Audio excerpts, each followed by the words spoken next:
Good evening, everyone. Tonight is a special meeting of the South Kingstown Planning Board. The date is Thursday, December 29th, 2022. The time is 2 minutes past 5. Roll call, Susan Axelrod. Here. Joe Murphy. Here. Paul Jordan. Here. Robin Pothier. Here. Peter DiStefano. Here. Elizabeth Karp. Here. And Maria Mack is here. Our only agenda item this evening is related to a recommendation to the Town Council on proposed amendments to the South Kingstown zoning ordinance associated with the sale, cultivation, and/or manufacturing of recreational cannabis in the town's commercial highway, CH, special management, SMD, and commercial neighborhood and industrial 1 districts. And we have a memo that was to the Town Council from December the 8th. Jamie? So, Madam Chair, thank you. I'd like to wish everyone happy holidays. Good to see everybody's smiling faces on evening during the holidays. Town Council did take this up at their December meeting. There was some public comment regarding the locations and why those locations were chosen, both for cultivation and manufacturing as well as retail. Town Council asked that it be sent back to the Planning Board to look at the areas that you originally chose, as well as potentially expanding the areas to 2 primary locations, being South County Commons and then the tower on Route 1 at the intersection of Tower Hill Road and Route 138. So I'll walk through some of the information that we used before and that we prepared for tonight's meeting. In the initial discussion on the original text, you looked at 4 locations for industrial. I want to predicate the discussion on the fact that the Planning Board, as well as the Town Council, are not proposing any new commercial zones or industrial zones. All of the items and locations that you chose for either cultivation / manufacturing or retail are either existing industrial zones or existing commercial retail areas. So you're not creating a new zone for these uses. So you originally looked at the IND1, which are the 4 red circles on the map in front of you, as well as the 2 yellow circles on the left-hand side of the slide, and then Council asked you to look at the 2 locations on the middle and upper right-hand side, which are South County Commons and Northern Tower Hill.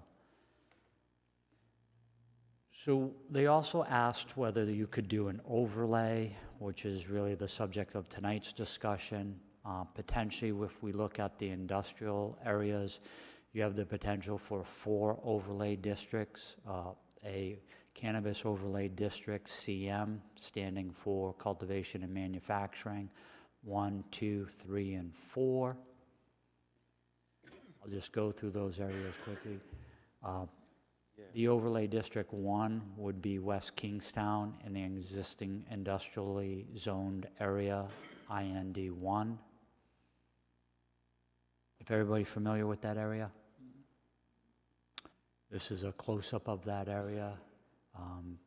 Basically encompasses the Schneider Electric, the Amtrak location, the industrial just southeast of the active rail line, and then an existing turf farm field. With the overlay, we would propose to have it on the majority of the industrial IN1, and this is one thing we can do with the industrial overlay, is we can modify the zone slightly. There are 2 appendages to this IND zone. In the northwestern top of the photograph, there's a standalone kind of non-conforming type industrial location, and then there's the old furniture manufacturing for Arnold Lumber and that one appendage towards the top of the photo in red. So if we did an overlay district, it'd be my suggestion to not include those. They're very small parcels with limited ability to do any significantly scaled manufacturing or cultivation.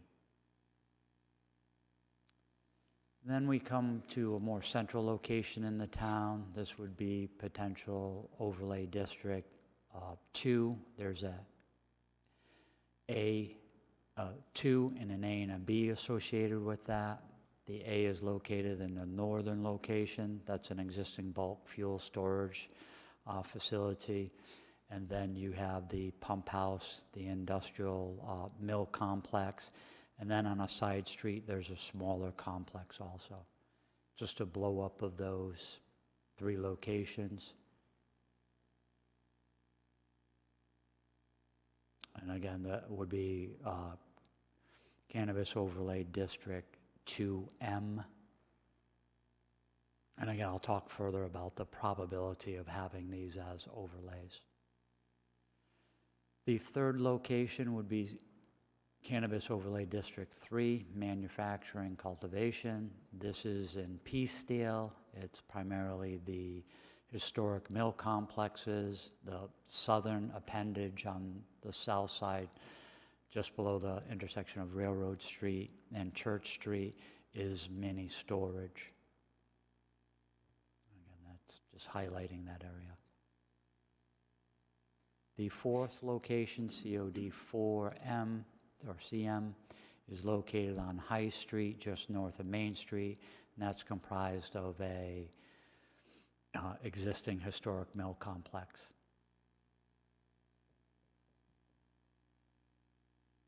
So again, on a larger scale, those are the 4 areas. I think one of the things we would do is potentially just establish one of the areas, and that would be the existing IND-1 in West Kingstown. That would mirror where industrial cultivation and manufacturing is allowed for medical. That's where your existing facility is, and that would potentially eliminate the 3 other industrial zones, IND-1. And we could simply do that with an overlay, and with the overlay we could remove those 2 appendages that are small in nature. Any questions on the industrial? I have one. Why eliminate the other 3? One aspect of that, and I'll get to it a little bit further down. Go back to it.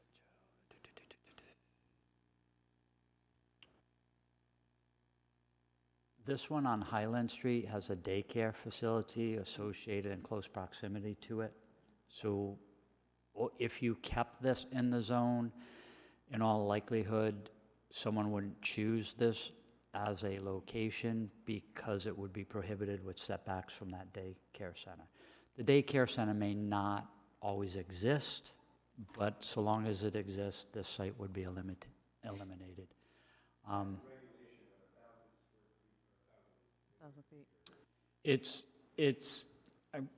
Without looking at the reg, there's 2. There's a setback for medical, which is greater than the setback for recreational. It's 500 feet for recreational, and it's north of 1,000 feet for medical. Jamie, the discussion and concern, and maybe concern is a strong word, but was associated with access to the public and public having access to it. Was there any discussions or concerns relative to the testing where the public would not have access to the... The public has no access to any manufacturer or cultivation facilities. These are highly secured, enclosed buildings. No. So could we go back to the other? Yeah, so this is the pump house area. I think the northern complex is an existing fuel depot. It's surrounded by residential. It's a one-off property. The COD 2B in the lower right-hand corner, that's kind of a one-off property. You have Moffett Painting, which is the appendage on the south side of Route 101, or the bottom of the photo. Actually, I can point to them, sorry. Is this right here. And then you have an existing mill complex with a distillery, other transient type population uses that you could view as inappropriate, because there's kind of a mix of active recreation, manufacturing, and retail in that location. There's not a lot of square footage potentially for cultivation and manufacturing. Again, it's a suggestion of staff to mirror what you approved for medical marijuana, and the medical marijuana is limited to the West Kingstone industrial zone. This is cultivation and manufacturing. So the discussion of retail, we haven't entered yet. So,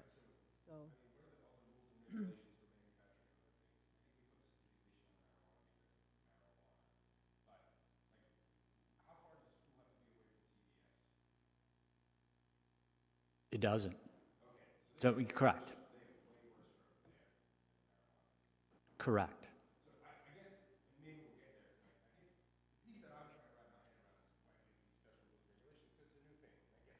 Pete. This is a new thing, and I get that and I understand that. I'm trying to understand, I don't know if we'll get there tonight, but what is everyone's fear? Like, this is why we're putting these rules and regulations in place. Are we afraid that it's going to be successful and there's going to be lots of traffic? I can get my head around that. Are we afraid the Mexican cartel is going to come busting down the doors with AR-15s to shoot a bunch of people? I can understand that. I'm just trying to understand, we're making rules for new industry, and we're putting these rules because there's a fear of something. We don't want something to get overdone. I would love to understand what the fear is so I can get my head wrapped around why And I we would just say I'm kind of with Peter on this. I think as far as the manufacturing goes, it's not the same as the retail sales where there's concerns about traffic. I think if we allow manufacturing of widgets somewhere, we should allow manufacturing of anything. I mean, you mentioned the daycare just over here. I mean, there's a cancer center right next door, that they deal with patients, and the stuff that goes, I walk through there to go to the gym every day, and the stuff they bring through as these crazy, toxic, watch out, dangerous stuff. We're not, I walk by it every day, and the kids are right there. I'm just trying to get my head wrapped around. And Peter, you make a good point, because I think, the planning board, as members, talked about what you're talking about again at length during the initial process that town council kicked back to you. And I think as a planning board, you were very comfortable with the 4 locations. In a second look, if there were any reductions to those 4 locations, I think there's practicality in eliminating at least 2 of them, potentially 3 of them, and just mirroring medical marijuana. But to Peter's point, the primary, we'll say, difference between manufacturing a widget or manufacturing a metal piece where you have a CNC lathe that's just turning metal and gets programmed and runs for 6 hours. There's a little bit of water usage, a little bit of oil usage, and then you have an out product of that final widget in some form. There is a smell associated with the cultivation and or manufacturing process that can be concerning to some. So it may be less appropriate for Main Street and High Street, a little potentially on a scale of 1 to 4, High Street and Main Street, then Peacedale's industrial complex, then you have the third one at the pump house, which is probably your third in a hierarchy, and then less, because of its surroundings, would be the industrial zone in West Kingstown. Do distilleries and breweries have a smell? They can if they let their yeast product go aerobic and don't deal with it. So there is potential for that. Liz, and then Robin?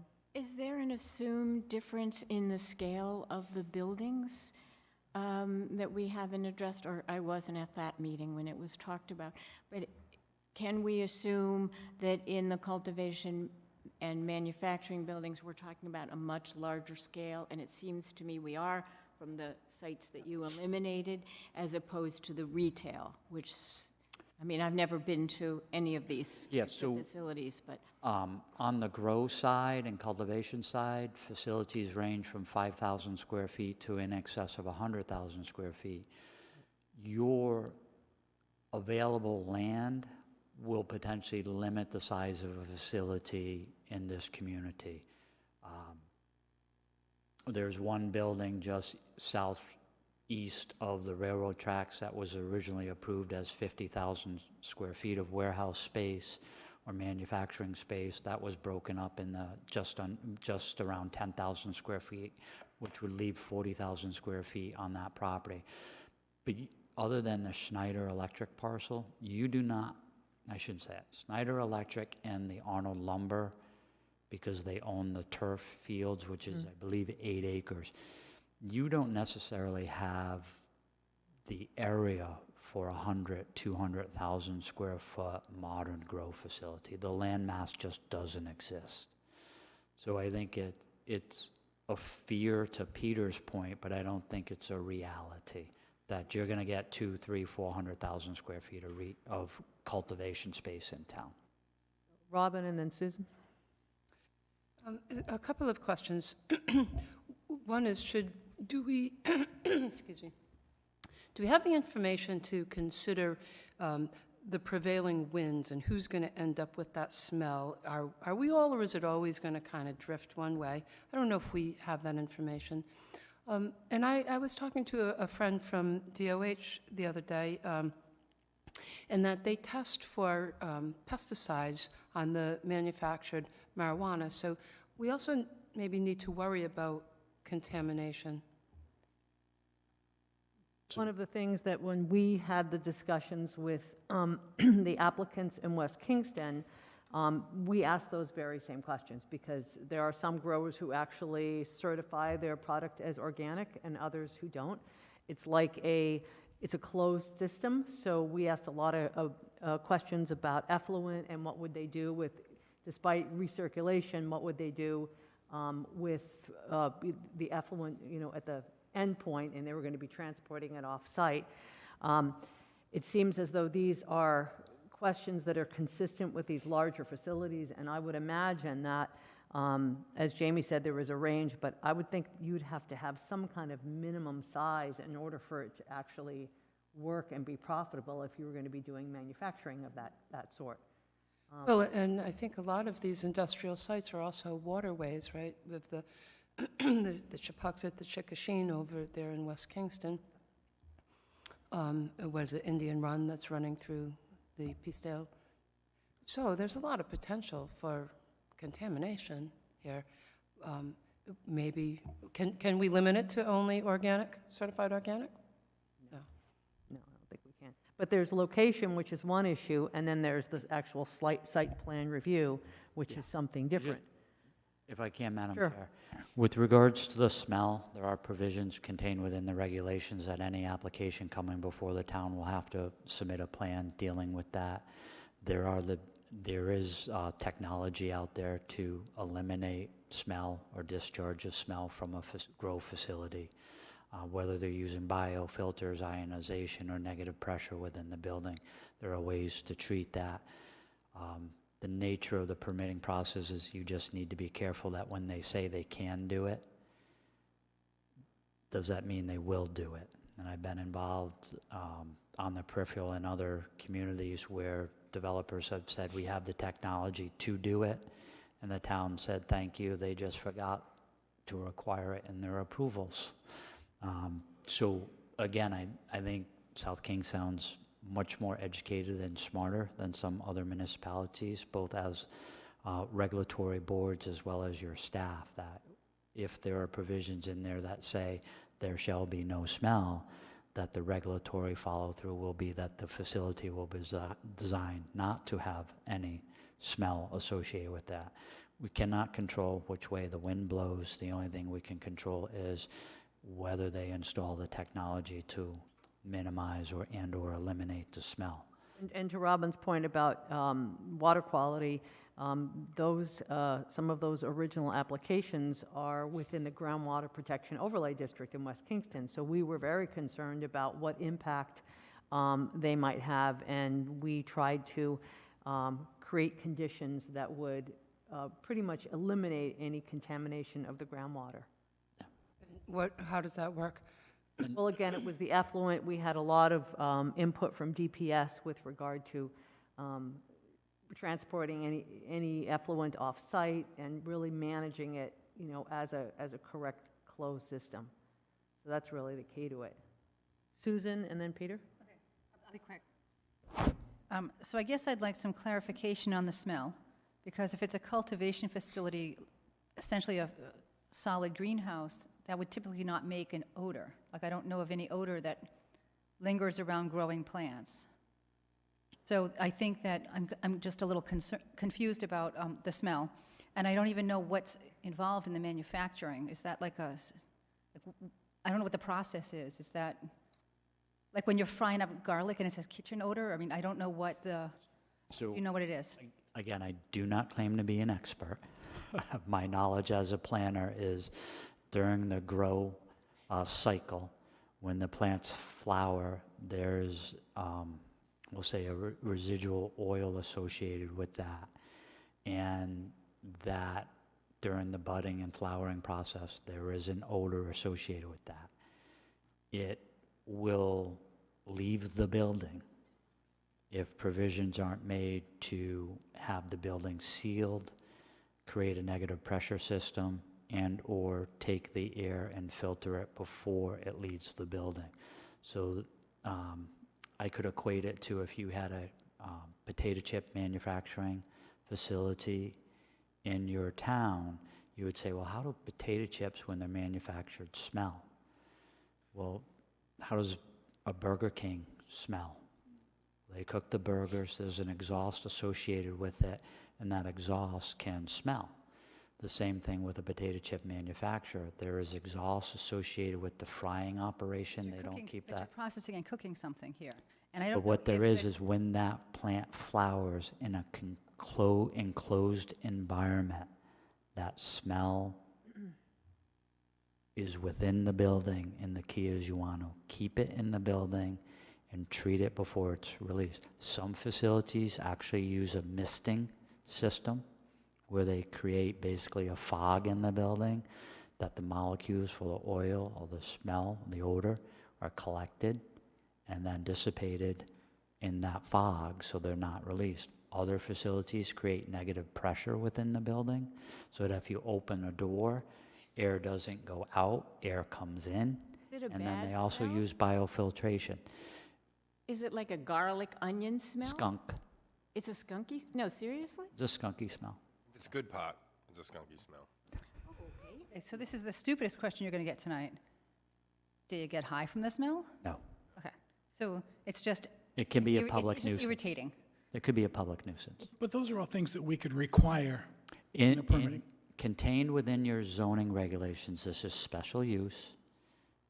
You can require, and it's in the regulations, require the applicant to submit a plan associated with the control of smell or exhaust. So my point is, ruling something out over concern about smell isn't really reasonable if it's something that we can simply require that there's a mitigation Yes. technology in place. So that's, The yeah, location technology- versus development plan standards that we The might enact. technology to mitigate that aroma exists. So, So I have one more question. So we do have a regulation in town that you can't have retail space over a certain square footage. Could we do that for this? And I'm especially concerned about that big, beautiful turf field to the north of Route 138 in the industrial zone and the size of the solid building that could cover that space. Can we rein in the size of this facility like we can with other retail or buildings in town?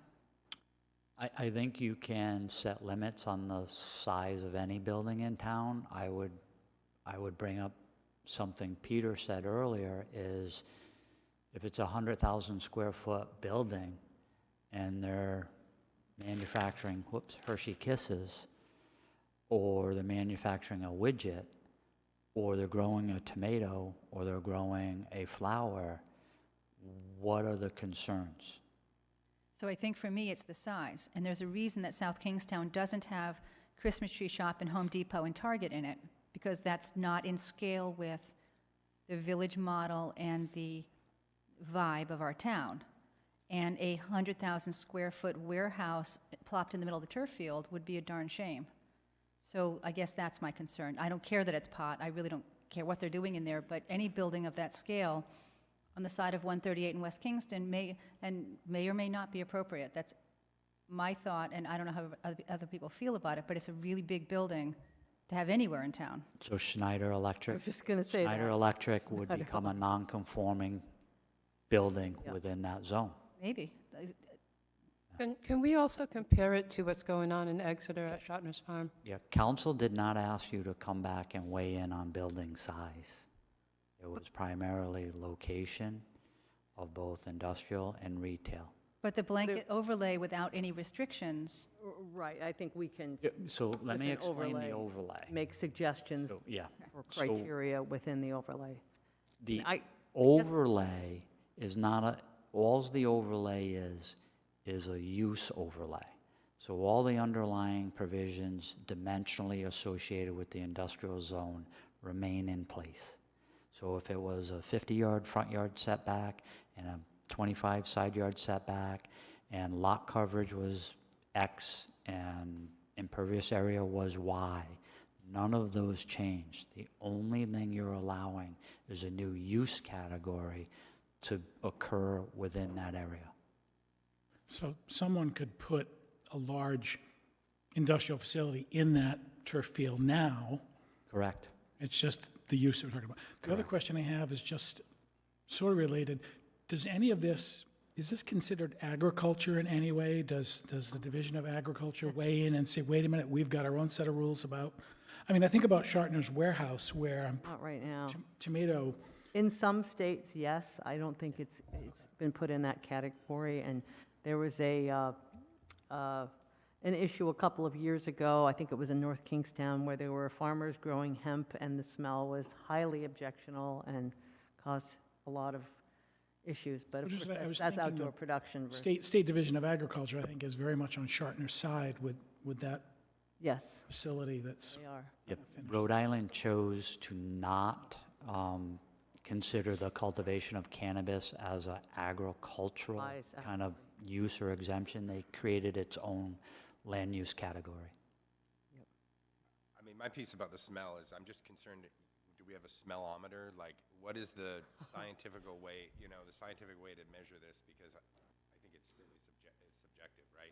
You go to Matunic in August and it stinks like cow shit because spread cow shit all over the fields and you have to shut the windows. And, I mean, it's all relative.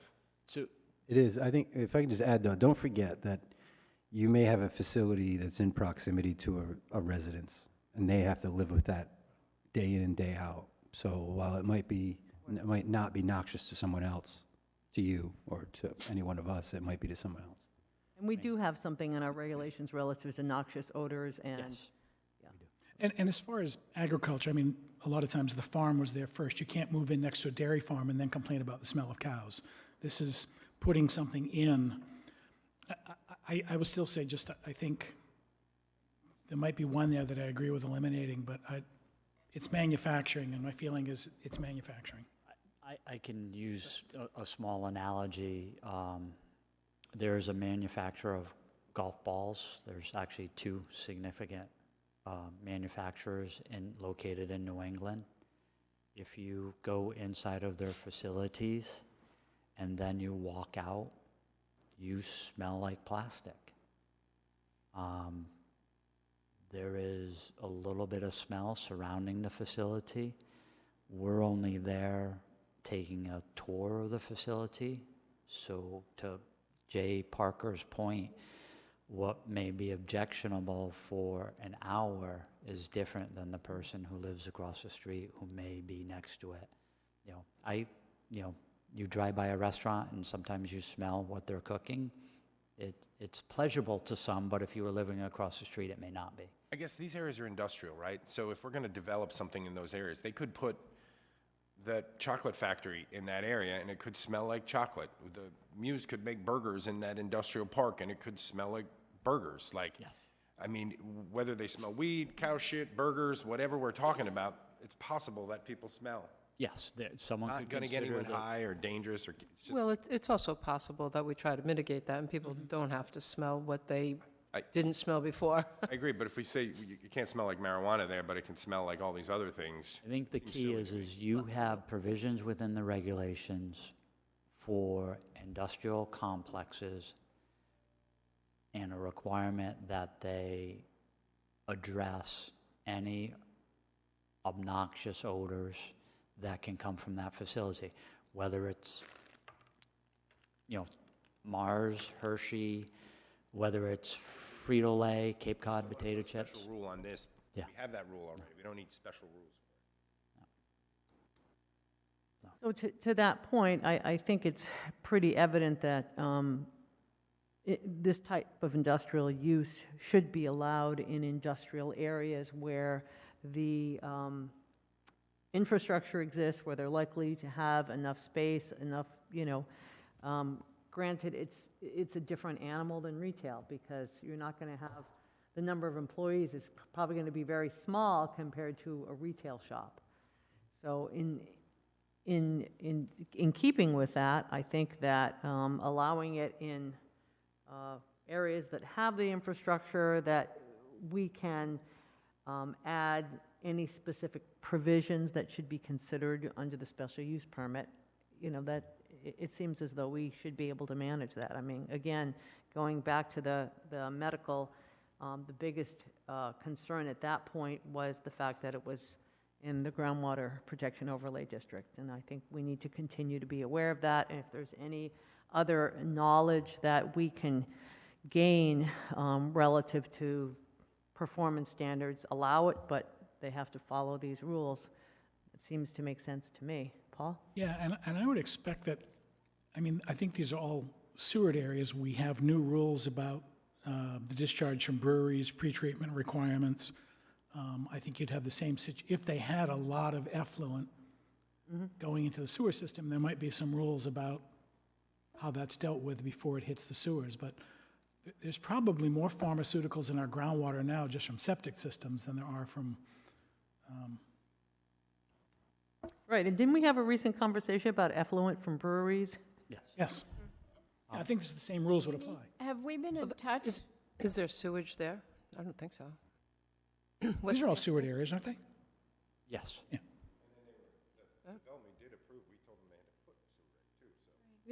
I would say the turf field that's being referenced in West Kingstown does not have sewer along its frontage. There is sewer on the south side of Route 138, and then it runs slightly north of that intersection. But it does not head north on Fairgrounds Road. Yeah. Jamie, have we been in touch with any, because these facilities are relatively new, have we been in touch with any other towns that have put these in? I mean, is there any factor that we're missing that we haven't? Smell. Just the smell? Okay. I did hear a special report today or yesterday about Denver, Colorado, and they do have a smell problem. Yeah.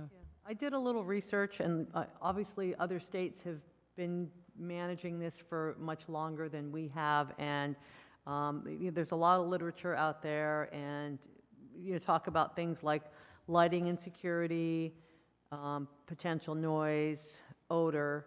Those are as far as the manufacturing end of things. Those are really the primary things that all these communities are taking into consideration. So, I have, sorry, are you done? yes. I have one more question. We did not include laboratory testing in the same area. Is there a reason that we wouldn't also consider this industrial zone in West Kingston as appropriate for a small laboratory to do testing? We've kind of lumped that in with retail. I think that they'll fall under state regulations, that DOH will be testing their product for drug concentration and pesticides.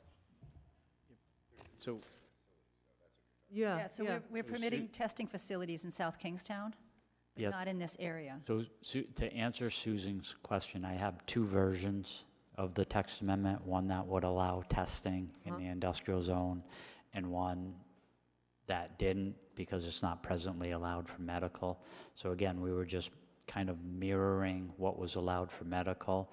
If the planning board didn't have any issues with cultivation, manufacturing, and testing within the industrial zones, we could just take that chart and put an S there instead of an N, and it'd still be by special use permit. Should we modify the medical while we're talking about this and just make it all consistent? You could potentially also do that. That would be another meeting, probably. Oh, it would You have know. to be another agenda, yeah, okay. Well, But I don't see why, I would think that testing would be one of the more benign and smaller type uses in terms of, the industrial portion of this. What do we mean by testing, can I ask? I would imagine it would be a lab, and they would be taking samples and evaluating, as you said, pesticide content, THC, and what have you. Yeah, that's fairly expensive testing we're talking about. Thank you. Thank you, sir.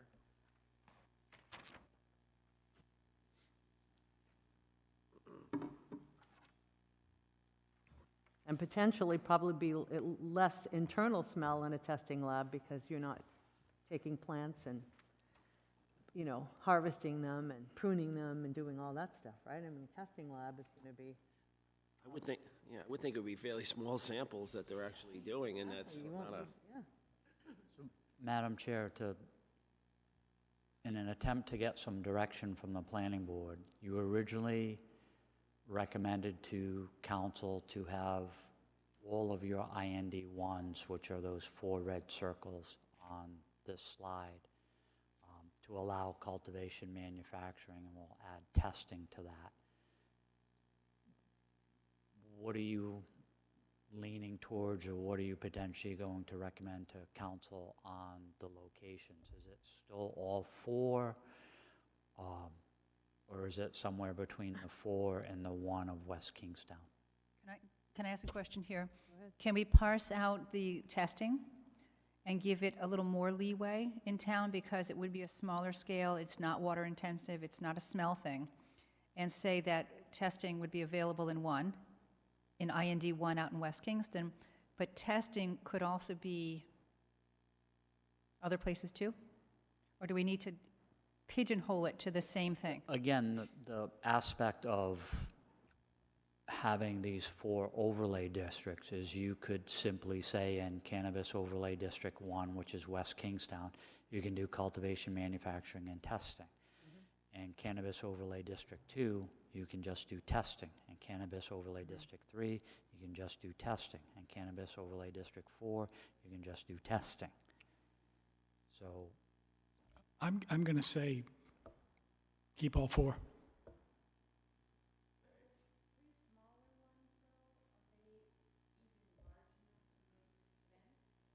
so I'll go back to those. So I think there's some, and I'm trying to read the room, consensus that West Kingstown is okay. I think there were some nodding heads and some agreement to have it as the bulk of the acreage and eliminate the 2 smaller pieces for cultivation and manufacturing. When we come into these, the A at the top left, that's an existing bulk fuel storage facility, home heating, oil, and I believe diesel. You have the Moffett Painting, and then the mill complex, and then you have that standalone facility. And I think that's your point, Liz. Could you fit cultivation on A and B? You definitely can. I mean, I've seen, Small scale, yeah, 5,000 square feet. yeah, they sell retail, they have retail on one side of the building and manufacturing on the other side. On Cape Cod, they have a facility just like that. It's, the manufacturing facility is as large as that area. That's it. I think the growing, from what I've seen, is done in tiers, so they're really maximizing the floor space. And then, as you say, the laboratory work to get from a plant to a gummy or whatever is probably not huge, but Well, the lab is testing versus manufacturing. well, I'm thinking the manufacturing where you go from plant to something edible. Right, exactly, that's the gummy you're referring to versus testing the oil or residue. I mean, I just when I look at this area, I think if a manufacturer decides that they can fit on that Moffett painting lot and they can control the smells, then So hearing some of the discussions, potentially grow for West Kingstown, but manufacturing and testing for your 3 other IND1 locations. I mean, I think they could grow there too and still control it in a small atmosphere. yeah, I think That it's not bigger than that area. I think the biggest concern that I gather is that areas that are surrounded by a lot of residential development, that's where the concern is. Obviously, that's going to be more of a concern for retail than for this closed industrial structure where nobody can get in or out, but. Right, but if we tell them it can't, the smellometer has to pass whatever that's their problem. Like, they have to make it work, right? Correct. Yeah. And we've done that, or attempted to do that with noise for various issues in the past. But I mean, for, it seems as again- though there's not much of a concern relative to traffic. I think for this one, if we only went with 2M, right, the existing mill complex, and eliminated the other smaller parcels, just an abundance of concern about neighbors and whatnot. I think the mill complex, you've already got the distillery there. It's far enough, I think, away from the neighbors. But I wouldn't rule it out for either grow or manufacture. I could agree with that. Okay. So when the town council saw our original recommendations and they didn't like what we did, do we know why? When we had originally said that all 4 locations were okay, was there objections that we need to talk about before we say, I wasn't at that meeting, but I did listen to it, and it seemed to me that the objections were more related to retail uses and some of the issues that have come up in many other communities that have to do with utilizing only zoning districts that are either near lower income housing areas or equity issues. I think that's one of the things that came up that I heard listening to that meeting. Yeah, I agree. I watched the meeting too, and it was primarily the issues were about retail and traffic, and they did raise the equity issue, but we can talk about that. Children, So, again, trying to summarize the room, there appears to be a comfort level of having COD 2 as manufacturing, cultivation, and testing. Jamie, Just the mill complex. I think we might need to just distinguish, we're throwing around the term cultivation, manufacturing as if they're separate. And then just maybe Peter weigh in on this. I was looking online, I couldn't find it really, if there really truly is a distinction between the two. well, we think of cultivation as growing the plants and the manufacturing. Cultivation is the growing of the product. Right. So it's the growing, we'll equate it to something we know. I'm growing a tomato. Manufacturing is converting the tomato into tomato sauce. Exactly. So cultivation is the growing of the plant, which produces a flower. Manufacturing would be taking that flower and doing a value-added process such as making a gummy or an edible. That is the manufacturing process. Cultivation to flower to sale is purely cultivation. Anything value-added would be manufacturing. Are we, And as Are Peter we said, they could be next to one Not- another, or not. Go ahead, Robin. Is there any reason why we shouldn't consider that maybe Site 2 could possibly become a great residential area right there on the outskirts of what's already quite residential. And if we don't include that in the overlay, it has more potential to provide housing that we need. Well, certainly the 108 SMD and that corridor has been under discussion in the past, and we have put that on our lengthy list of things to do in terms of really revising that special management district. There are a lot of residential subdivisions in that area, so I think that as far as that portion of 108, it seems to me that it's more user-friendly toward development of housing and mixed-use type of, yeah, I would definitely agree with that. Jamie, you know where I'm talking about, right? Yeah, I think if you look at this particular area, what you see as a built environment is primarily what it will look like for years to come without tear down and rebuild. The land associated with the mill pond is held by the municipality and conservation and open space. The housing projects to the north, you'll see the main road here. This is a development that required open space around it, so there's no additional development here. These are all built environments. So again, anyone building here Peter's made some good references today. Manufacturing, loud, machine, assembly is allowed within this building and this structure, along with, you have a paintball, sports type facility in here, you have a brewery. Those types of uses are allowed today.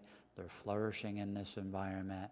It's just whether or not you can add a different type of use within that building that has, we'll say, similar impacts to the uses that would be allowed in there today. And I think that's what you're debating today, is would the growing of a crop of cannabis have similar impacts to an assembly plant, polypropylene manufacturing process that would be permitted under the regulations, but you have standards in place to mitigate any potential impacts of smell, noise, traffic, light contained within your regulations. The mill, does the South County Youth Soccer still have their indoor practice there? That's where they used to do all their indoor training. I don't think it's there anymore. No. You don't think it's anymore? LA is definitely there. I mean, to me, I'm thinking about this, and I think there's two different issues. One's associated with retail, and then you're talking about behavior of people and traffic and all those concerns. And then we have this cultivation, manufacturing, and testing. And testing, truthfully, I think is so benign. I would probably let it be almost in almost all districts that, but anyways, not all districts, obviously not residential districts, but to me, the emphasis on the cultivation and the manufacturing really should be how do we make it as discreet as possible. So what size building are we going to allow? What's the building going to look like? What type of signage are we going to allow? We're going to make sure it's properly landscaped, properly maintained building. I know it's difficult to try to enforce maintained buildings, but to me, it's just really just trying to make it as discreet as possible because it's not accessed by the public. Yeah, and in some of my reading, it describes some of these, again, in places like California where it's enormous and they have these large buildings that are surrounded by barbed wire. So I know what you're talking about in terms of you want it to fit in, but you want it to be reasonable and practical for an industrial use. So if people aren't going to access it, yeah, just try, I think we should, try to make sure that we have provisions in place as discreet as possible. And Yes. when we talk about wastewater or air, that's part of the being discreet, but I'm not even sure that that needs to be solved now. I think we just need to have words in there saying that it needs to be eliminated or minimized, and then when there's a project that's in front of us, their experts need to be able to tell us what they're gonna do, what we can expect, and I think we should have provisions in there that allow us to have a third party at the applicant's expense to tell us that, yes, that is what you could expect, or no, you need to put this other technology in place. And especially the first couple, for us to be able to have that third party to tell us what things we should be considering in our conditions of approval. That's an excellent idea. I mean, obviously, this is a very specialized industry. There are probably lots of people out there who are managing these kinds of facilities. Yeah, but I think for now, it seems to me at this point, we just need to have word in there saying that to minimize it or to eliminate it, and that they need to provide that plan, and that we have the opportunity to provide a third party, which may enhance things that the applicant are recommending. And Chemical engineer instead of a standard civil engineer for something like this. Yeah, minimize is a loose word. Minimal, right. Maybe we need some professionals to tell us what those limits are. That's a good idea, to find some language that is already in use that not only makes reference to what this third-party expertise should be, but what it's designed to do. Yeah. I just want to add that state law does require odor control and mitigation for any cultivation facility. So as part of their licensing. Specific? What's that? Are they specific, or is it just that, as Robin said, kind of? It says it shall have ventilation and filtration systems installed that prevent medical marijuana plant odors from exiting the interior of the structure to an extent that would significantly alter the environmental odor outside while addressing the potential for mold. So again, you could put redundant language within your regs or reference a few of the systems that have been in place successfully around the country. Because that's true. DBR has their own set of rules that They do. And the final requirement on that is that measures to assure compliance with this section shall be documented in an odor control and mitigation plan acceptable to DBR. Of course, we don't know how many scientists are actually employed at DBR, so I think it's worthwhile doing a little research so that we can put in appropriate language so that we all feel comfortable. I don't think we want to rely on just the applicant coming before us and saying, we're going to meet all state requirements. That's Exactly. not enough. Exactly what, We can be, I believe we could be redundant. Can I ask what we're referring to, DBR? Correct. Oh, Department of Business Regulation. Thank you. So I haven't heard about any problems up in Warwick where they've got a grow facility on every corner. Like, I'm not hearing about smells there. Have we heard about neighborhood complaints? Because I guess DBR would also be overseeing those grow Webster, facilities. Massachusetts, Springfield, Massachusetts, 2 facilities that have had issues with odor. Do they have the same regulations that DBR has put on Rhode Island? 2 facilities that have had issues with odors. So, regulations or not, 2 facilities that have had issues with odor. You're saying 2 out of a lot, or 2 separate independent facilities, one located in Webster, Massachusetts, and the other one located just within the, in or close to the proximity of the Springfield city your limit. point is there's only 2 out of the whole state? No, Or 2 that or I'm- 2 that we need to I'm- really, like, that, I'm very aware of. There's a mushroom grower on Fairgrounds Road, isn't there? Yes. That's supposed to be a really smelly business. And so, does it stink? has anyone ever noticed or heard about an odor issue from the mushroom facility? I imagine they have some odor control in place too, Not in South Kingstown, but in other places. in Franklin, Connecticut, there was potentially a class action lawsuit Franklin Farm. against Franklin Mushroom Big Farms place. for their compost. Right. And I was involved in that issue and the hopeful resolution of that issue. Where if you owned an abutting property, you were well within your rights to say that the odors created at this facility were harming your ability to even live in your home, never mind enjoy your property. It's chicken manure compost, isn't it?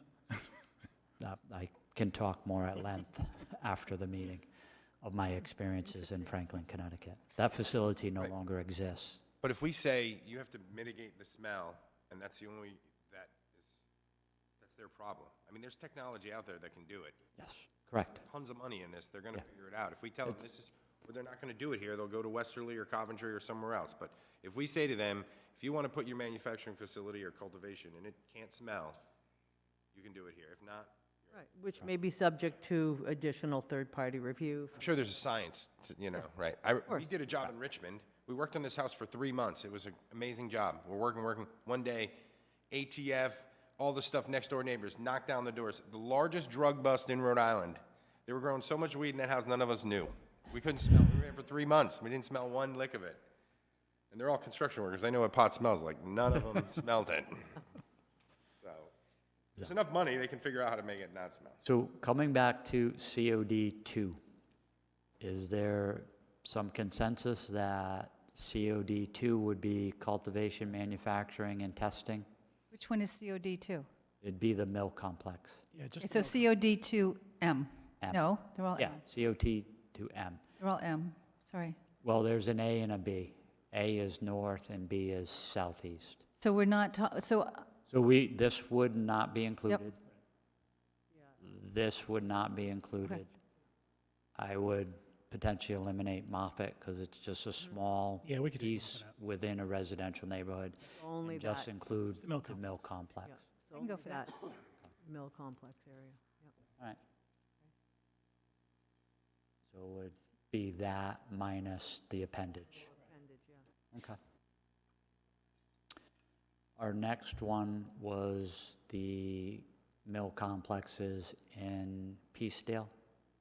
You know, this is completely surrounded on all 4 sides by residential, well-established residential neighborhoods. does manufacture, separate from cultivation, also produce a lot of smell? No, the flower, The flower's the has problem. been dried by the time it's sent to the manufacturing process. I just want to point out that long building along the river, just before you get to Church Street, no, for that one, was a bulk chemical mixing facility for years and years and years. And I always thought, what a weird place for a chemical mixing facility. I mean, Next to the river. well, and in a residential neighborhood. I mean, I don't know what they did there. I'm sure they followed all the applicable regulations, but I think I would much rather see marijuana cultivation there than some sort of bulk chemical facility. I mean, if I have to pick my poison. And the storage facility used to be oil storage and propane, so Technical Industries is what you're talking about. technical industries. But yeah. it's now a sports kind of facility slash dry cleaning slash. I mean, again, I think with appropriate controls in place, there's nothing wrong with any of that area. Is there consensus on that? Yeah, again, I think if we can control it and tell them,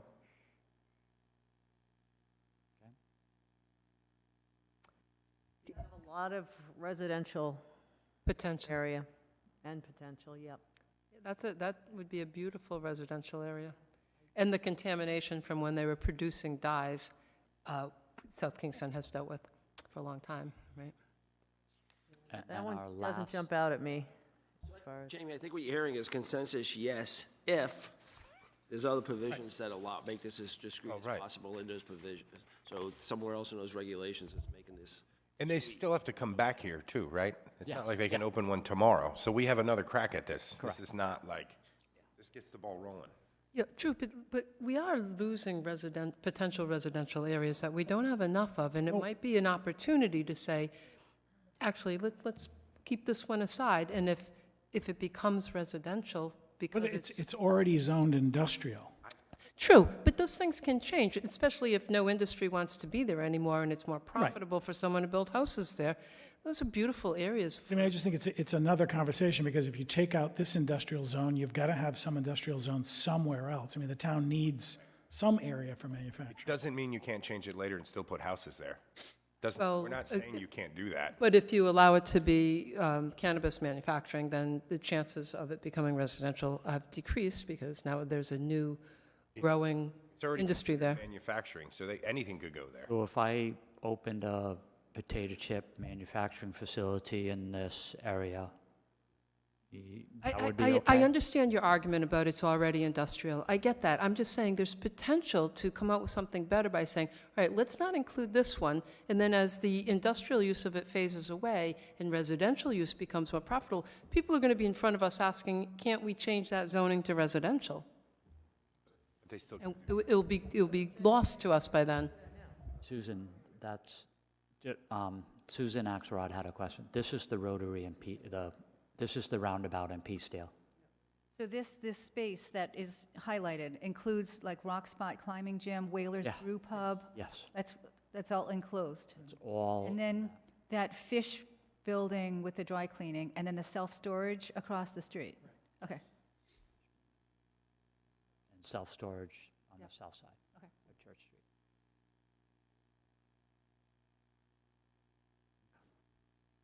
And then the fourth was the one on High Street, just north of Main. There's a daycare within proximity to that. but again, they couldn't put it there if the daycare was there because of the rules that are in place, right? Correct, but if the daycare wasn't there, then it could go there. It could then go there. Or we could put houses there, or we could do whatever we want. Anything is still open. Fine with it. I think you're going to get some pushback from the neighborhood in that part of town. Even though we aren't talking about retail at this point in time, we're talking about manufacturing or cultivation. Central portion of town, I mean, it's also commercial downtown across there too, right? Like, it's behind my building, Correct. right? It's right there. I mean, the rest of that is commercial there too. I mean, there is residential behind it, but so the whole boat storage operation, is that residential zone where the boats are all being stored, or is that part of this, but we've parsed it off? I think it's I don't think it's industrial there. Jamie would know.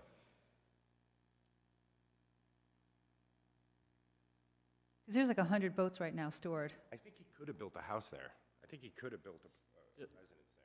Just for clarity, the daycare provision does not pertain to recreational cultivation, only to medical. And State again, law, I don't know why. you could have all sorts of manufacturing.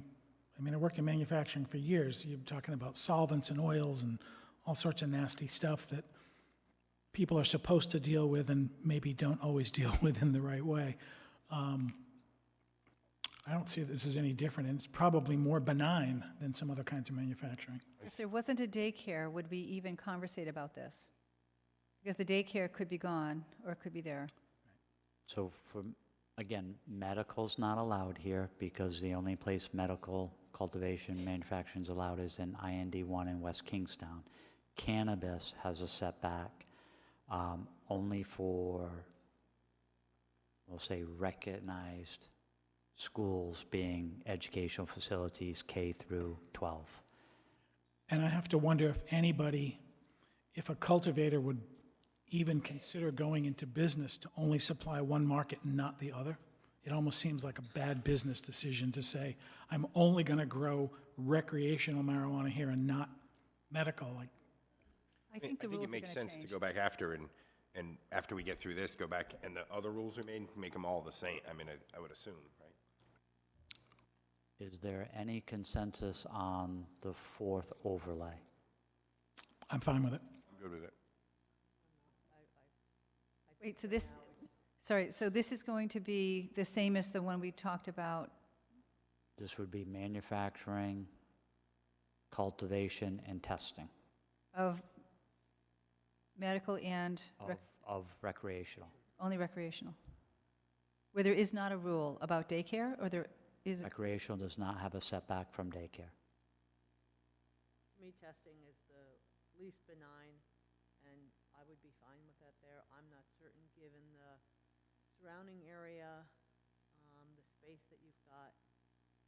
I'm not sure whether this should be one of our prime areas for consideration of those other uses. I mean, do you want to limit this one to manufacturing and testing? That would be better, I think. I like that better. You can have a lot fewer issues. So We're just cutting cultivation out. Okay.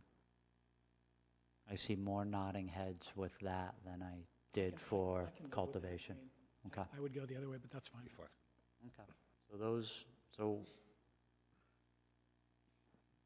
Those are the 4 areas. So cultivation was in, So cultivation Three. would occur there. Cultivation, manufacturing, testing would be at that X. Cultivation, testing, manufacturing at that X. And then at the 4th X would only be manufacturing and testing.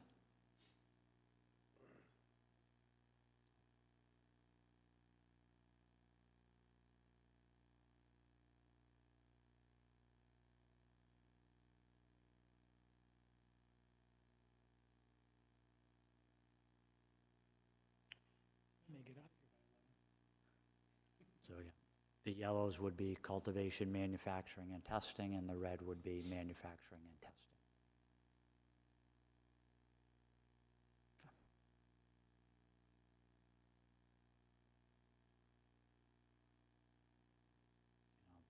Just wait a moment for Peter. I'll pass those back around. So They just fall out. So the next subject of discussion is the retail component to cannabis. And again, the cannabis is associated with recreational sales. Originally, the planning board discussed the Route 108 site. You discussed 108 and Tower Hill. You did have a discussion on South County Commons, and you did have a discussion on the Tower and 138. And during your discussion, you eliminated both of those zones. Council, again, has asked you to evaluate the locations for existing retail. And in that discussion, they mentioned South County Commons, as well as the 138 and Tower Hill location. Did we eliminate the commons? I thought we talked, You did, and I'll get into a little Okay. more detail on that. So again, we'll start off by looking at the first area that you passed through to town council, and that's the 108 location, which just to the northeast of 108 on Kingston Road is the propane dealership and bulk yard. You have the John Deere dealership, Tony's Pizza, and at the south side of this zone, which is actually just south of this zone, is Dollar Tree. There was some discussion that this is surrounded by multi-use housing, that it may be a social equity issue. I think the discussion can be argued both ways. You have a very substantial single-family cul-de-sac type development just behind this commercial zone. And then you do have some multifamily assisted living, as well as some apartment complexes to the east of Route 108. This is an existing highway commercial zone. You allow retail sales, you allow liquor stores, package stores, and alike. So the primary discussion here is Cannabis Overlay District 1R for retail use. On its kind of merits, I would make a recommendation to eliminate the propane dealership. It appears to be a very large established business. Could it be converted to retail? I'm sure it could, but then where do you put a business like that, which really would have to go in your industrial zones? So it's literally kind of like an existing non-conforming use within your commercial zone. This area is approximately 1,400 feet long. It's only a couple hundred feet deep. There is an existing daycare, which limits its ability for medical marijuana. That's the setback for the medical marijuana. And again, if there was a 500-foot setback for cannabis, which there isn't, that's what that setback would look like for cannabis. So you do have a daycare facility within the zone. So I think my concern with this area is that despite the fact that it has, it's a special management district for one, we have talked about doing more work to make it more compatible for pedestrian access, for better mixed use, for better ingress, egress. This was one of the projects done in conjunction with URI several years ago, which had a lot of good ideas. To me, this is not where we should be thinking about retail. You've got not just those obvious, the 2 Rolling Acre sections, South Winds, the Peacedale, West Wind Acres. You've got a lot of subdivisions in that area. I just don't think that this is the right spot, let alone it's the corridor to URI. I think the other issue here is just that we already know there's a lot of traffic, there are a lot of businesses, a lot of curb cuts. If this really does turn out to be a high-volume business, I could see it creating an issue, but And it's not a traditional commercial highway in that it's meant to be a mixed use, which is why it was developed as an SMD, as opposed to the other types of commercial highway that you see along Old Tower Hill Road, and South County Commons is something like that, but not quite the same as Old Tower. Does the planning department see any benefits to the town by including this area? The only, and I don't know if you call it a benefit, but the only attribute associated with these types of facilities is they do make a substantial investment in the building.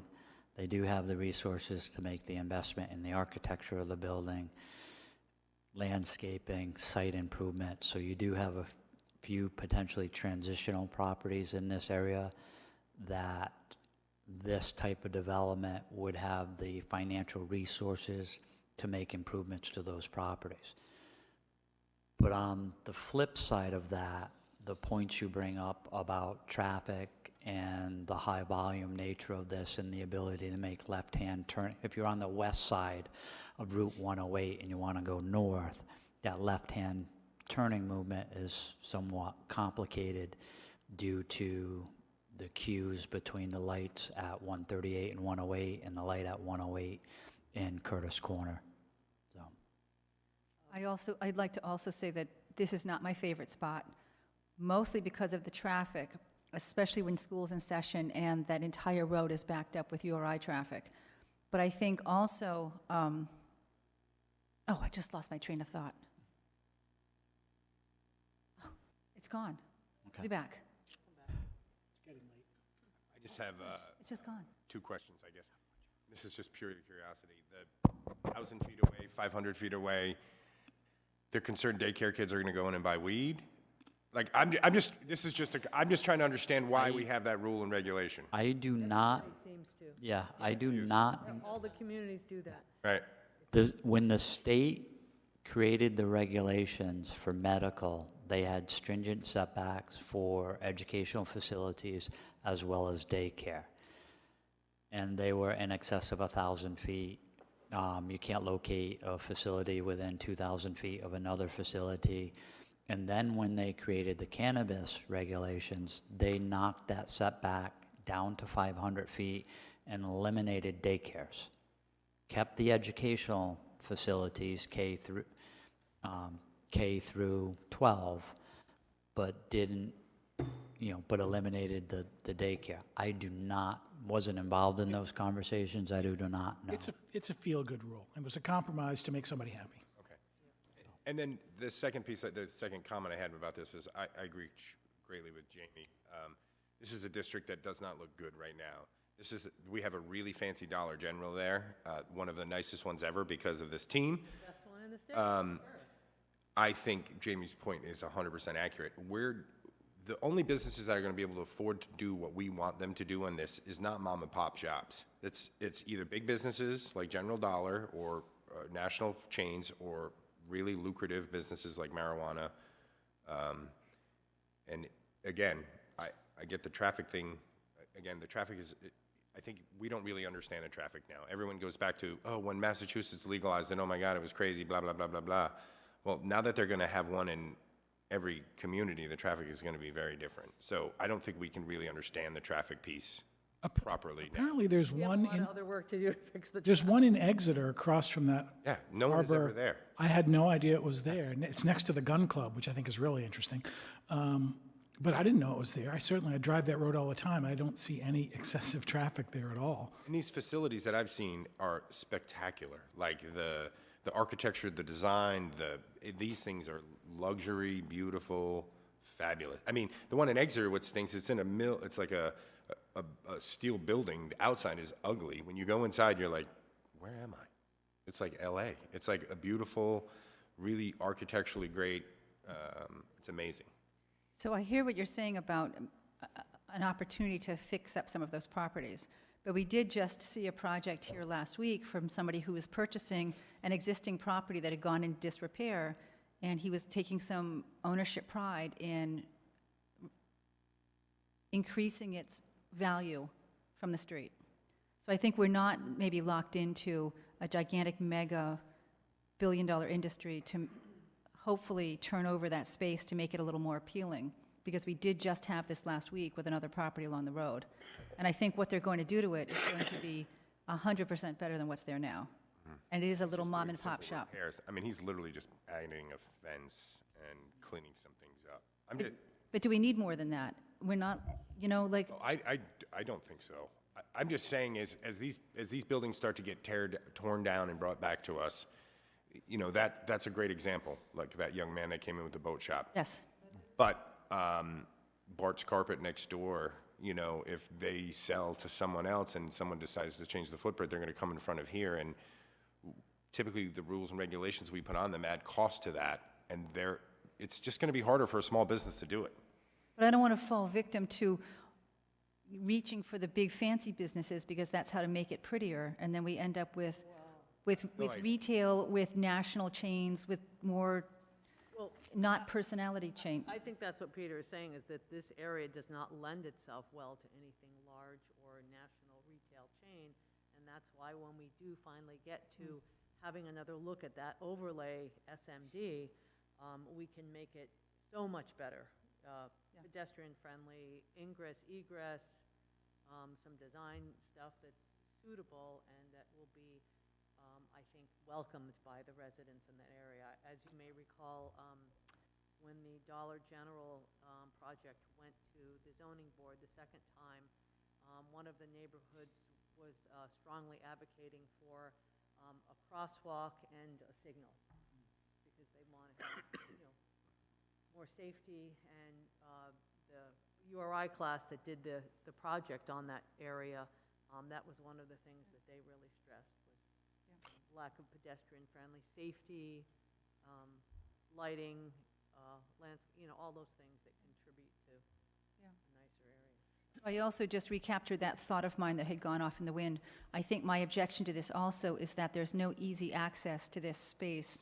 If you're coming in 108 or 138 or through Peacedale or, through campus, it's not nearly as easily accessible for out-of-towners to come use this as it would be in other parts of town. It's going to, I think, exacerbate traffic from every one of those little side roads that leads into this space. There's no easy way in or out if you were coming from the next town over to get here, except congesting up Kingston Village and 138 and Peacedale Village and all those kinds of things. So I think it's a little too far off the beaten path for out-of-towners to use without drowning us in traffic. So that was my other thought. So what other areas, Jamie? One thing I would like to, because I don't know if there's consensus on this, let's look at the other three zones and potentially come back to that. Can I ask a question? So is there a certain amount they're allowed to, they can put as many as they want in South Kingston as long as they fit into the rules and regulations, or are allowed to have a certain amount of facilities in South Kingston? So, and Peter can correct me, they are only going to be allowed certain licenses that are issued by the state. It's my understanding right now that South County area will get one at the onset, but that doesn't mean there wouldn't be another in the years to come. The same thing is held true in other states where there are limited licenses issued in the beginning, and then more licenses are issued as time moves on. So you said one per category? Or is it one retail, one cultivation, one manufacturing? If existing medical marijuana dispensaries are allowed by right to convert to a hybrid, which would allow them to sell recreational, so long as they pay a fee to the state of Rhode Island, but there will be a limited amount of recreational licenses issued. My understanding is right now it's one for the territory containing South Kingstown. So I think it's South Kingstown, Charleston, Exeter, Richmond. So Exeter already has one. I went on the DBR website just to look and see the number of permits that they had for, I'm assuming this is all medical. The number of, the number of facilities in Warwick is staggering. Really, of course, they have a larger industrial area, that whole, area adjacent to the airport, but there's a lot. Not yet, not yet. All right. Again, that's, So our next area is 108 and Old Tower Hill. What I did as an overlay on your behalf is, as you recommended to the council, in order to be in the highway commercial, you wrote a couple of sentences that required that you have direct access off of either 108 or Old Tower Hill. The orange area that you see on the screen are those properties. So if you were to do an overlay district, it'd be my recommendation to do an overlay district that ties directly to the regulatory language that requires direct access to either 108 or Old Tower Hill. So the southern portions of Persian Lane that don't have access would not be in the overlay district. There's another location to the southeast that doesn't have access to the state road. There's a small area off of Charles Street, does behind Belmont Market, that does not have access to a state road or Old Tower Hill, as well as some land to the north and northeast behind Shaw's. Here, it certainly seemed a logical area, even though we all know that we want to transform this area and recreate a zoning code that would allow for more housing, particularly affordable housing, and true mixed use in this area. Again, this was also a subject of a URI study that was a very well-done study, and I know that we have been talking about this for a while, as has the EDC folks. I don't see to me, it seems like one of the better places to allow retail, and again, criteria can be established, I'm assuming, Jamie? correct. One of the council people, I think, was concerned about a large facility here generating a lot of traffic. Again, I can't imagine it would be any worse than a liquor store at Christmas or some other holiday when you have a policeman out front directing traffic if it becomes an issue. And I think that would have to be one of the things that we would look at is, if you generate volume, you're going to have to deal with it. But I also think, places like that crazy Quo Vadis shopping center, I mean, I love Bluebird Cafe, but getting out of there can be a little scary if you want to take a left. But I tend to think, this is where all the retail is concentrated now. This is just more retail. And the criteria that we all learned from with the medical was ingress and egress, parking. We didn't really specifically say anything about lot coverage, but, the parking and the ingress, egress traffic, that was the biggest issue. Are we too far from, are we close enough to the high school? What's the proximity to the high school for our perimeter? So your primary one, high school, is not a factor. You basically have the Clark School up on Route 1.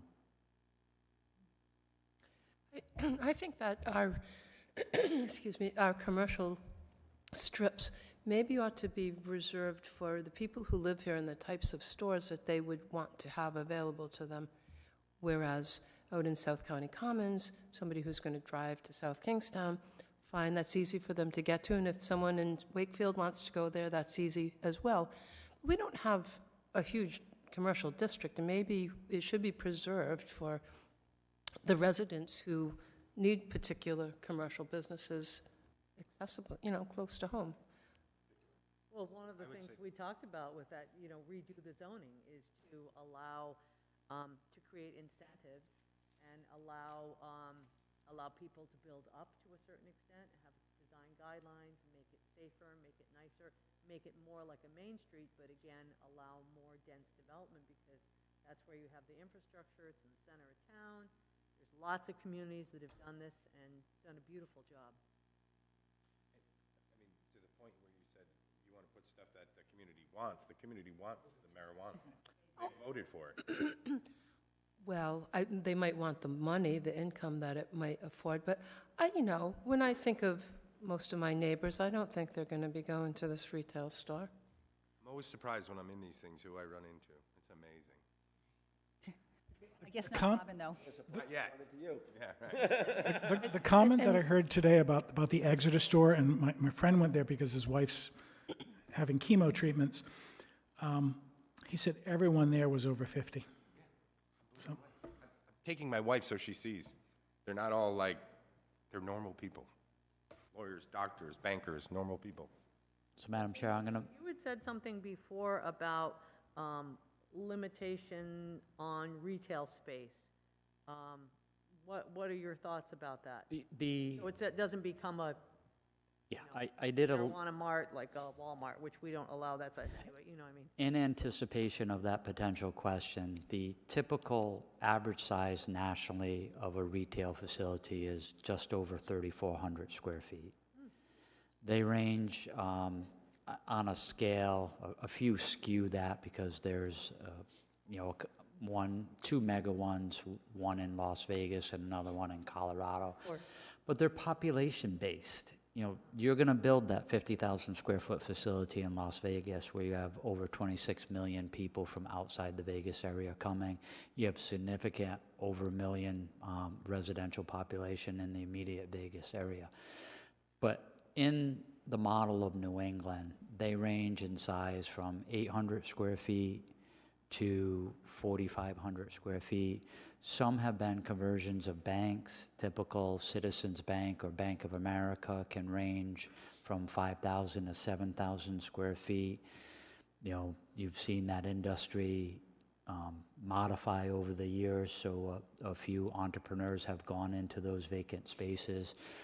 I don't think that there is a realistic fear that you're going to get a 10 or 20,000 square foot retail facilities. These facilities are not inexpensive to build. Typical facility is $750 to $1.5 million to construct. They average between $900 to $1,500, even pushing $1,600 a square foot for retail sales on average for the year. The trend, though, is potentially in the accessories market. So if you look at, and I had a discussion with a few members, you look at a CVS or a Walgreens. You look at the square footage of a CVS at 1,200 to 1,500 square feet. The pharmacy is small. It's everything else they want you to buy when you go in to get your prescription. So I think there's a trend in the marketplace that you'll see a retail component in the 2,000 to 3,000 square foot range for product and product display. And I think the potential expansion of that is in the accessory range, where everything from clothing to mugs to apparatus is where the retail expansion is. But again, in the literature I'm familiar with, I did not see the expansion to 20, 30, 40, 50,000 square feet. I think we would have seen that in Massachusetts. I think it's a close parallel to some of the liquor stores and package stores where you typically package stores 5,000 to 6,000 square feet. The corner ones are still only 1,500 to 2,000, and occasionally where you have population, you'll see that 10 to 15,000 square foot larger liquor store. But again, you're going to see these one in an area to potentially 2 to 3 to 4 over time. And you don't have the population base. You don't have, you know, if we put a dot on one of these locations, you have a Shaw's. We do have the university, so that, You do have the university, but you are required by law to be 21 years of age to purchase, just like liquor within the state of Rhode Island. University of Rhode Island prohibits the possession of medical marijuana within its campus borders.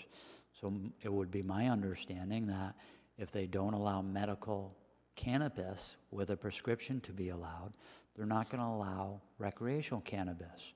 Their actual literature from the university states that is still federally prohibited, therefore it is not allowed on their campus. so Just- down oh. to a little more detailed, obviously, even the retail facilities will need a certain degree of security and lighting. Correct. How can we ensure that as they go through the development plan review process, that that is a better fit and should be different than a design of an industrial building, you know, out in West Kingston or wherever? There is language within the legislation that requires the building to meet with the character of the neighborhood. The difficulty is if you're next to a gas station and a fast food restaurant, what is the character of the neighborhood? I have faith in you as a planning board,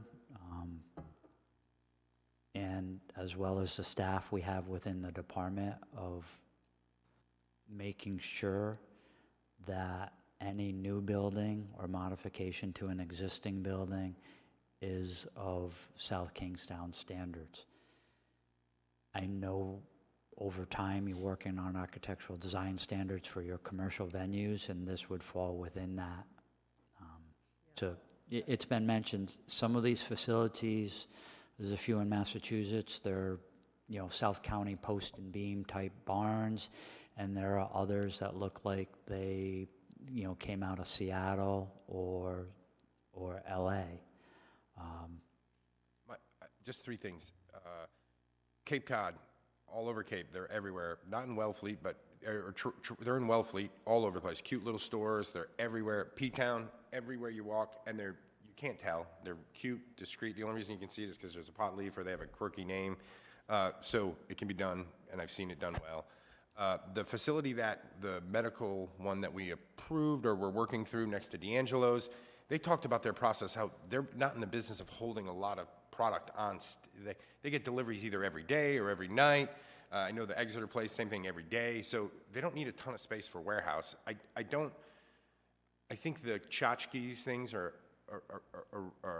something they're going to sell, but their product is so valuable. People are going there. They're going for that product. So I don't think they need tons of square footages. No, And then the third piece I just want to say before is I just want to be cautious. We talk about marijuana. We talk about businesses. We don't want to sound like we're a community that doesn't want successful businesses. And when we talk about, we don't want traffic, we don't want this, we don't want that, we're saying we don't want someone to thrive and do well. And that's what I don't want to get to become. I think we can control it and handle it and manage it, and I think that's appropriate.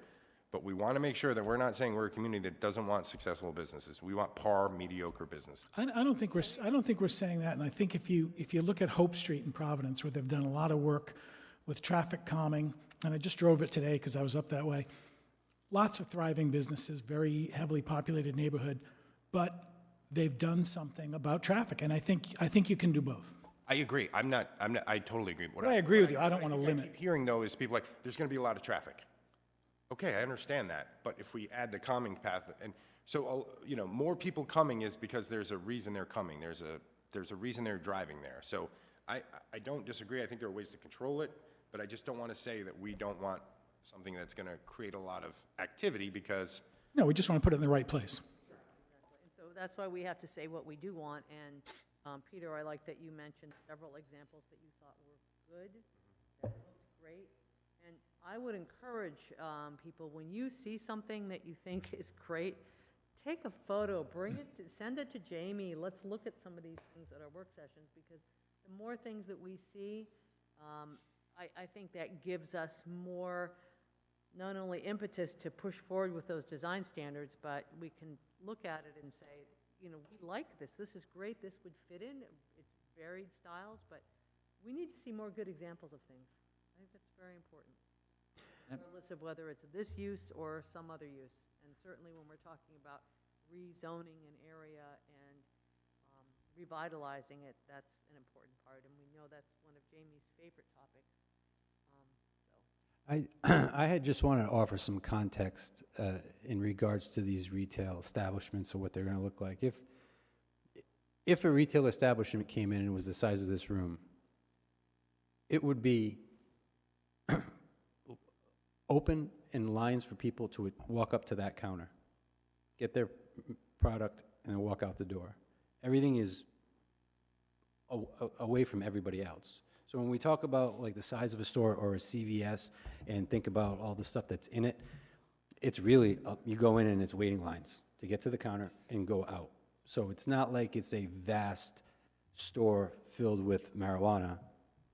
Right, these aren't like liquor stores where you get to walk around and pick stuff and then bring it to the counter. It's all, Correct. It's like walking to the pharmacy counter and they fill it and you walk And I out. think when we had the medical marijuana applications, one of the things that was of concern, only for some of the locations, was that there was so little parking that we were concerned about people standing outside, you know, in long lines. And yeah, you want them to be inside. You want it to be designed so that it can handle And again, Madam Chair, internal and external traffic. I mentioned a few buildings in town, you know, also space-wise. The room we're in today is 36 by 58 roughly. It's just over 2,000 square feet. So to Jay's point, I used the reference of a CVS to show you how big the pharmacy is compared to the building. And to Jay's example, if you look online and Google cannabis or medical marijuana retail facilities, there's a lot of architecture, there's a lot of construction firms that are specializing just in the construction and placement and built-in cabinetry of these facilities. The product is not on a shelf for purchase. It is behind the counter. It is only, you can only see it when it is shown to you. And then it's back behind the counter. I think we just want to avoid, you know, a stop and shop type size. Yeah, again, I don't see the marketplace. One, you have to buy it, pay taxes on it, outfit it, and hire employees to maintain it. Again, some of the most successful facilities are in the 800 to 1,000 square foot. They just understand how to display their product and get people in and out the door. The next location this is South County Commons, or the SM, the Special Management District associated with South County Commons. On the very, kind of in the middle, you have Fairfield Inn and Suites. Behind it, you have a school. Across the street, you have a school. You have completely built-up residential on the south side. Northwest side residential, and then you have South County Commons proper. We mentioned some setbacks, so if this was a cannabis overlay district, this is kind of what it would look like. The SMU actually goes across the street to Shepherd's Run. We would not recommend the overlay district include the Shepherd Run property. We do have some daycare and school facilities. You have Prout. That overlays part of the property. And again, I put the daycare facilities up here because from a perception standpoint, if someone decided it wasn't okay for medical, I don't understand the disconnect with okay for retail. So those are two existing schools. One is the Goddard School and the other is the Bradley School. The white is the 500-foot and the red is 1,000-foot. All right, so again, that's South County Commons. So again, like our previous conversation, we could, it looks like it wouldn't be allowed right now because of the daycare? Not for medical. Not for medical, but it would be for retail? It potentially is available for retail. I mean, what I like about South County Commons, Retail for recreational, sorry. what I like about South County Commons is the ingress and egress. It's right on Route 1, it's got good traffic control. I've never seen it so busy there that cars are backing up at that light for multiple light changes. I mean, maybe, it just seems like an ideal location to me.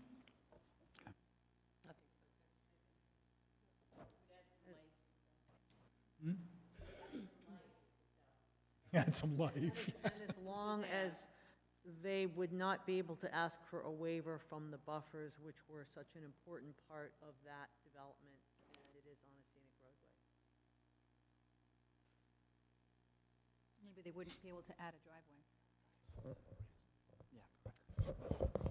Madam Chair, just to your point, since everything is allowed by special use permit, they wouldn't be able to ask for variance from the setbacks, any dimensional requirements. When they come before you, they'd have to comply. I couldn't hear that. Or just for clarity, because it's a special use permitting process, you cannot request a variance of a standard in any use that's associated with a special use. So they have to comply. So I believe there's some consensus on including the Route 1 SMU district, the western portion of it, in an overlay district for recreational retail.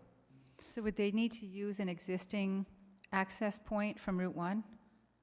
The SMU district controls that, yes. So they cannot build another entrance? It would be highly unlikely that the state of Rhode Island would approve a curb cut for an individual use within a development that has two substantial signalized intersections. And because it's a scenic roadway, they would look at that too and say, you have to use the existing entrance, so.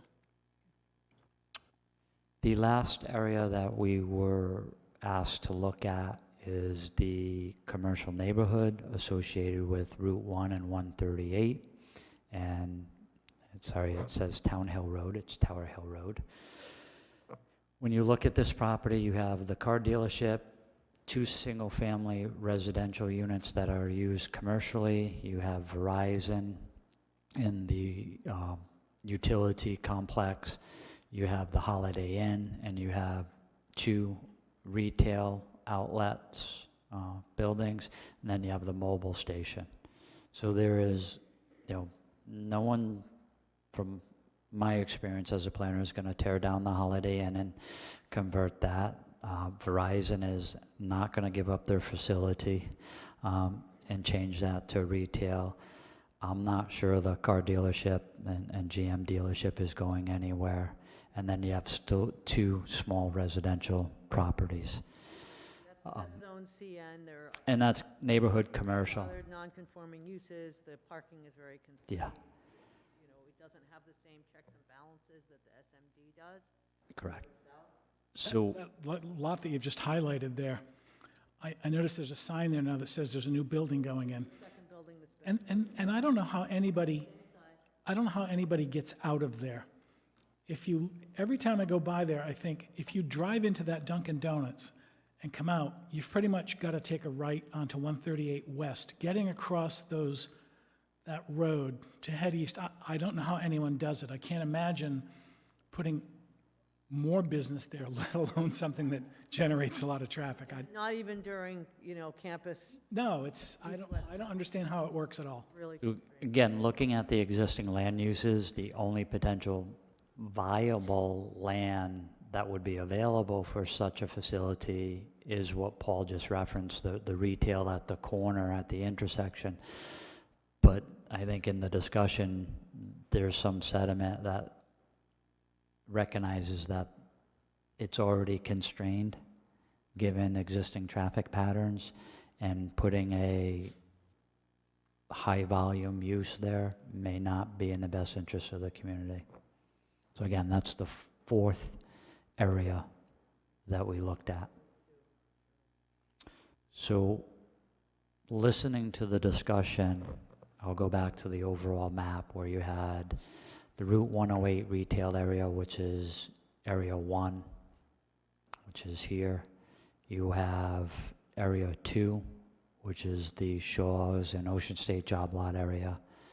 Area 3, which is the SMU district, and Area 4. I want to say there's some consensus to eliminate 4. There's consensus to include the SMD district, west side. There's consensus to include the existing retail areas and highway commercial on Route 108 and Old Tower Hill.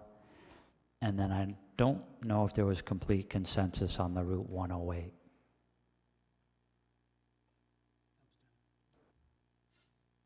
Which would leave, if you didn't include that, that would leave you with 2 overlay districts of the SMU and then your primary commercial area in town associated with Route 108 and Old Tower Hill.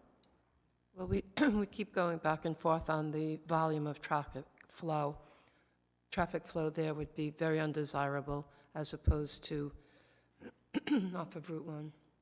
The traffic flow, in which area, Robin? On 108? Yeah, so we're, you know, half of the time we're saying, well, they're little, small, 800 square foot shops with not a lot of traffic, and then on the next breath, we're saying traffic flow would really impact this, so, No, you know. I think as I was going through this and looking at reactions and nodding heads or the lack of nodding heads, I would come to the conclusion that there's consensus for District 2 and District 3.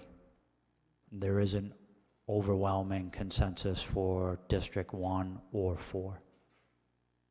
Again, I'm open to discussion.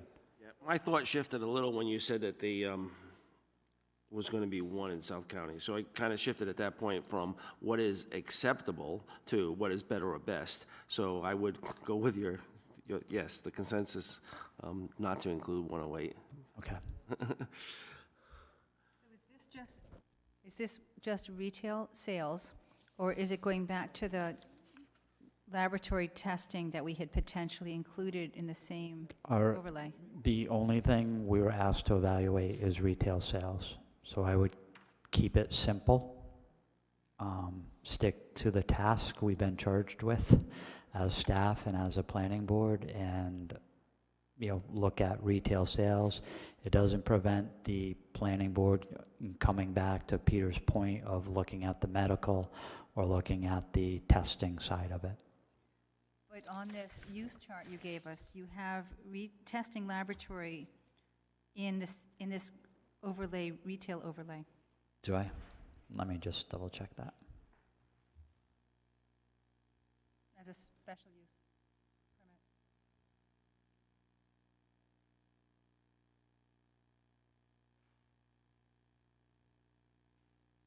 Page 4. I stand, hang on.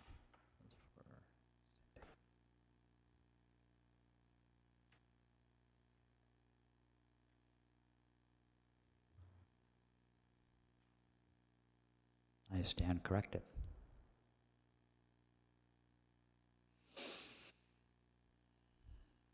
Jamie, we didn't have anything on the medical with regard to distance from religious institutions, right? No. It's just educational facilities. So, And do liquor stores? Are liquor stores prohibited from being too close to? Liquor stores have that. They are, by state law. That seems like a really old, out-of-date kind of prohibition, but Peter's point, a lot of this comes from what was the thinking at the time the law was enacted. So that's why even the medical marijuana regulations are not consistent with the cannabis regulations just because the consensus has changed in that few number of years. so Madam Chair, in summary of the discussion tonight, manufacturing, cultivation, and testing would be allowed in the overlay 2 and 3, which is West Kingstown, and then the mill complex off of 108. In District 4, it would, which is High Street and Main Street, would be manufacturing and testing only, no cultivation. And then retail would be districts 2 and 3, which is Route 108 in Old Tower Hill and the SMU district on Route 1, western portion. Did you forget the mill complex at Peacedale? The other mill complex, where the Whalers is? That, just bear with me.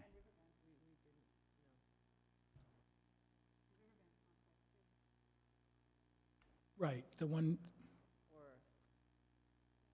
I just didn't hear you mention it. I thought we decided that that was okay for Yes. manufacture. So again, districts, hang on, that's It's retail. Get back to industrial.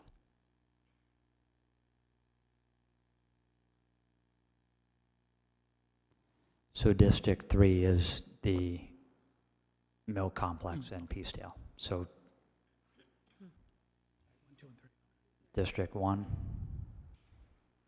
District 3, and District 4. No, I thought we, So District 1. Yep. Manufacturing, cultivation, testing. District 2 is just the mill complex, cultivation, manufacturing, testing. District 3 was cultivation, manufacturing, testing. District 4, manufacturing, testing, no cultivation. And in that new section, that is where you would add language relative to specific requirements or standards that... Yeah, I've written standard language regarding odor control for other municipalities. So I have that. and just a question about that. There was language that you mentioned earlier, and I'm going to paraphrase that, the odor was substantially objective, or, Noxious? what might be noxious to me might not be noxious to someone else. And so I'm wondering about those standards. You had said that somewhere in Connecticut, all I had to do was say, I think it was the Franklin Farms mushroom. If I was a neighbor and I said I didn't like the smell, then they had to do something about it. Whereas language that says it's got to be substantially objectionable, or, you know what I'm trying to say here? I think, 'Cause I'm not sure I do. to Paul's point, smell is subjective in nature. The intent of the regulation contained in the state law, as well as any language we would include, is that if you can create a negative pressure system or an ionization system where you are either masking the smell or creating a system where the smell can't escape, and then potentially your air filtration for the building goes through a carbon filter and biofiltration, that you're doing everything that's available to you to mitigate that smell. Will they be able to scientifically tell you that 100% is eliminated, but you may take an objectionable smell to a smell? The Hershey Kisses have been sitting on my table for 2 hours now. That's a different smell. Starting to get to you? No, it's a different smell than if we were in the factory, right? And again, there's a different smell when you're in a golf ball plant manufacturing facility than when you are outside, because they are creating negative pressure within their building.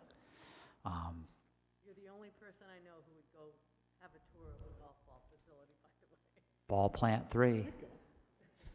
But I think that people that specialize this, I think there's experts, there is probably some objective, not subjective, objective criteria they go by, just like noise. So I would think that they would come and say, this many parts per million is when the average person detects it. This many parts per million is when the average person finds it, objectional. So I got to believe that that data exists out there. It's just that's stuff that we don't know.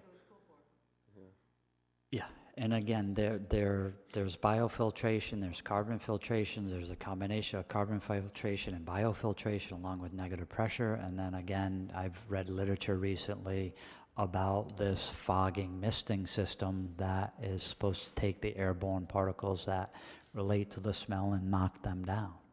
So I think we just need to make, it's not so much, to me anyway, it's not a matter of approval or disapproval. It's making sure that we have language in there that we can get a third party that gives us the appropriate conditions of approval and that we have a good legal standing to require. Yes, some numbers, To me is. numbers.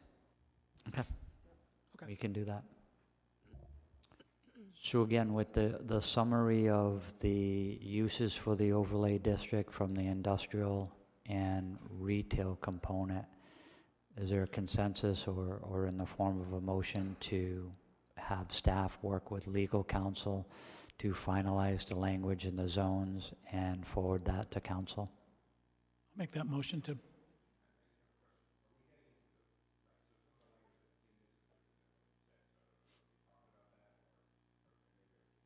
The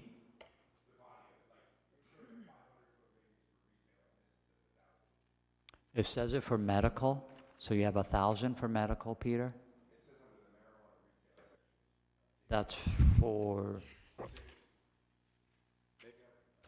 Yep, let me pull it back up. So under, and I,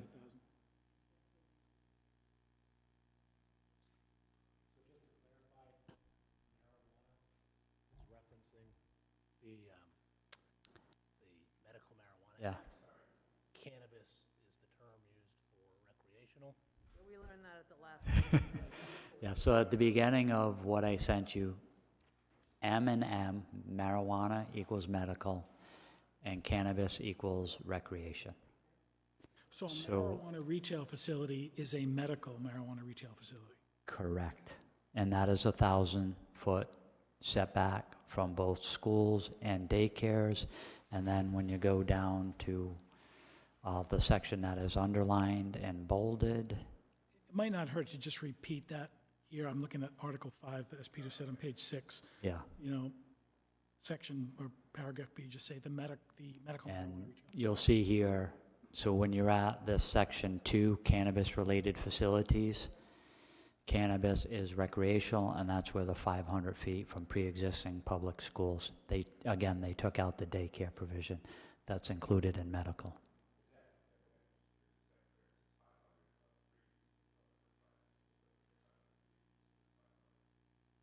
It's 500 feet. So pre-existing, could someone come in after the fact and put a daycare facility or a school within 500 feet? It would, yes. Okay, interesting.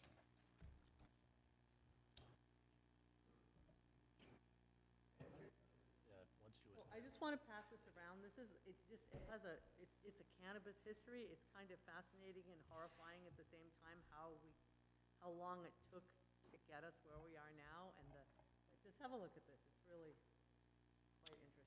So, Madam Chair, I believe you had a motion from Paul? Seconded by Peter. All those in favor say aye. Aye. Motion carries. And how quickly can we have this so that we can send it right on to the council? I will be working on it tomorrow. They want to receive it to be able to discuss it at the meeting on the 10th so that they can schedule a new hearing for a text amendment and map amendment, because you're doing the overlay zones, to be taken up